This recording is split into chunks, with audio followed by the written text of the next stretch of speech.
So here is the end result of removing the outer flesh with the proof of concept harvesting that I am experimenting with. On a graft, the apex quickly grows from the growing point and expands outwards, leaving the cactus growing in the same manner, whereas where you traditionally cut the crown, the pups will come up, but they will be less developed. So in theory, I guess you could take this as how people don't tend to harvest or use the crown of a Trichocereus, where the head is where the floral and the maturity comes from. So in practice, this may not be practical, but it's my idea and I'm running with it. So in nature, this would happen sometimes naturally, where an animal or even just damage would occur on the exterior and the apex remains intact. It just continues growing. And in nature, there's also mudslides where they could be covered for months and we only really see the new growth, whereas in cultivation the heads become huge mounds, but that doesn't occur much in nature, since either through damage or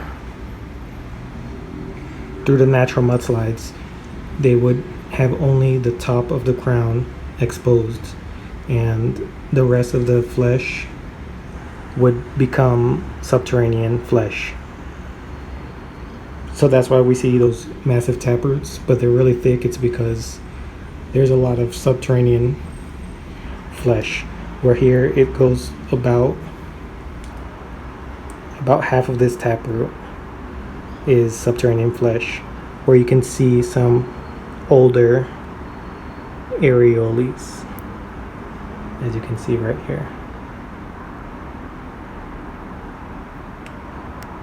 So yeah, and the Lophophora on the very top above the harvest line, I used new gravel. It's not really new, it's just that the gravel that I had was a bit moist, so I used the completely dry gravel that I have and I placed it around the exposed flesh on the back, and the front, since it'll have sun exposure and ventilation, it's not an issue. But with this dry gravel, it'll absorb and callus some of the exposed flesh. So with the proof of concept harvesting, similar to the Trichocereus, the outer green flesh is where a majority of the alkaloids are present.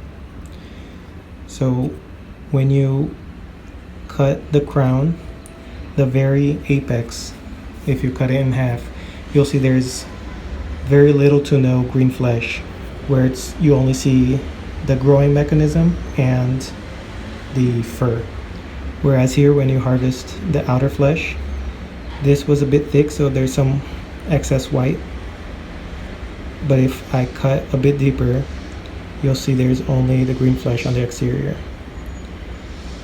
Now with the subterranean flesh, which is this yellow that's starting to become subterranean, there will be a lower concentration, which is why I suspect that variegated may not store the alkaloids the same as the green flesh, but that's yet to be tested by anyone. So yeah, this is the logic behind this, harvesting only the potato skin, I guess, and not the actual crown, so that it continues growing, but you can harvest regardless. So continuing on with the proof of concept harvesting, on this head, which is smaller, I'll be harvesting the flesh like the potato skin in my idea. And on this head, since it's larger, I'll be doing a flat crown head harvest so that it pups rather than continues growing from the apex. So here is the result of the proof of concept harvesting versus the traditional crown harvest. You make sure to leave a few areolas to allow it to pup, and a flat crown harvest. If you look at the anatomy inside, the core will have very little to no alkaloids. The white flesh has some, but not as much, and then the outer green flesh is where a majority of the alkaloids are stored. And with the flat graft, or flat cut, like I mentioned, when you cut through the apex, you will see, let me get the color correct.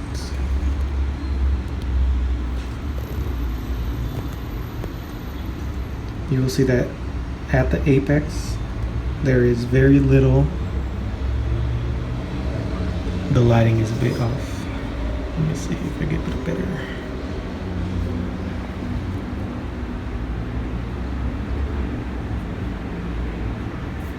At the apex, there is only white flesh, and there is very little to no dark green.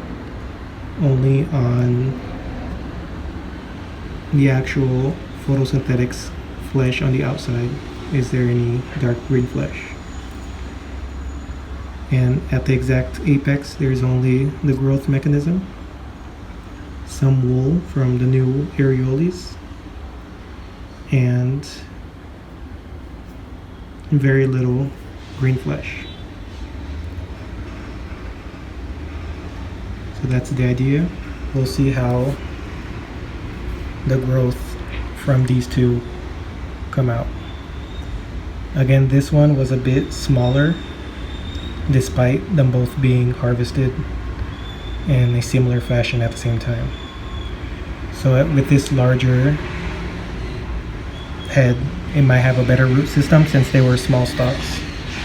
So we'll see if the new growth is superior to this harvesting style here.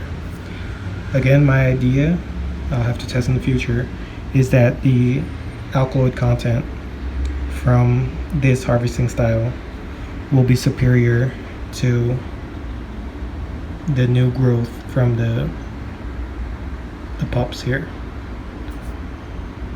Again, just a proof of concept. No one has tested this yet, but with my rationale, I believe this one would be a better approach.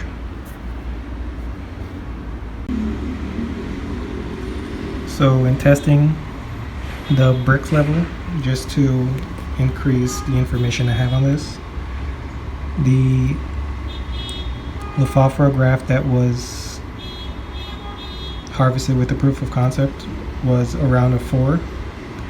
The crown graft, the regular harvesting, was measured at a 3.5. I'll be testing the own root Lophophora next. So I tested the own root Lophophora clone, and it measured at a Brix of 6. So from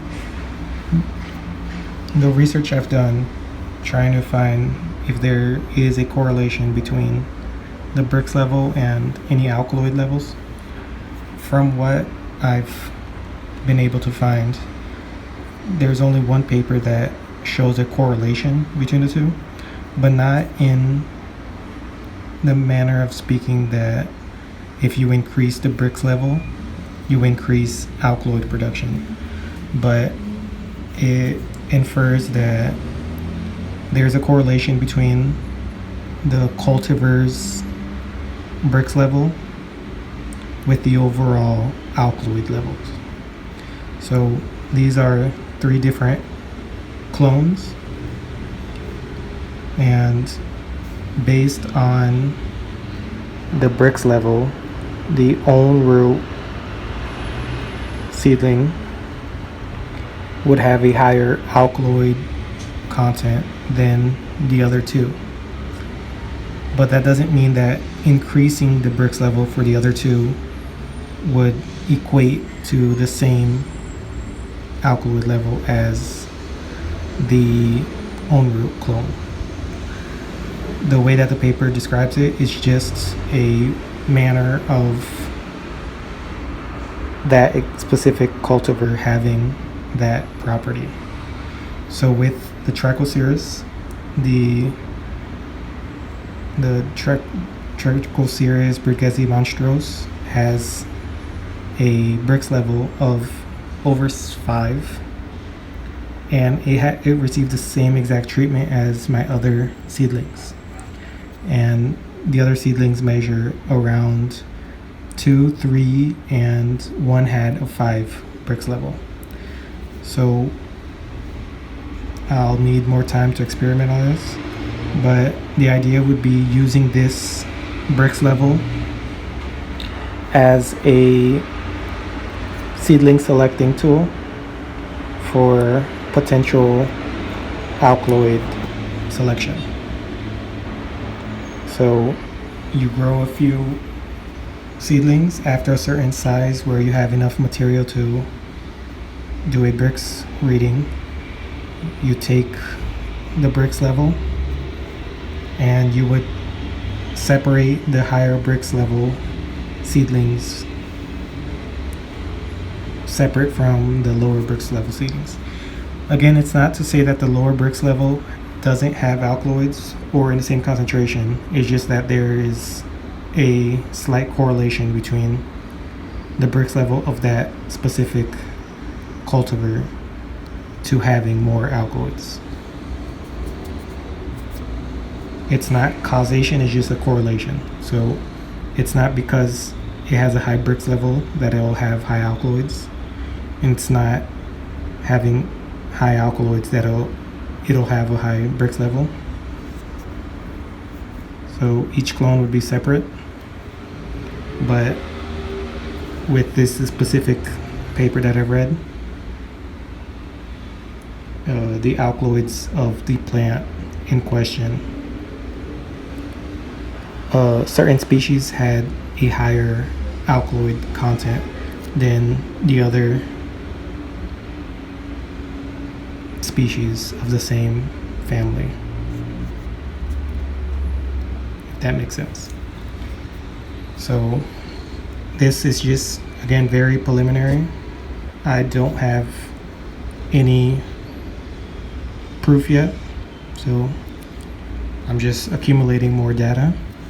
But from a single paper that I've read on a completely different plant species, the researchers did find a correlation between cultivars with a higher Brix level. They were all treated the same. Okay, so they were all treated the same, but the specific cultivar with the higher Brix level did have a higher alkaloid, sapoton, and tannins in comparison to the other species grown in the same conditions.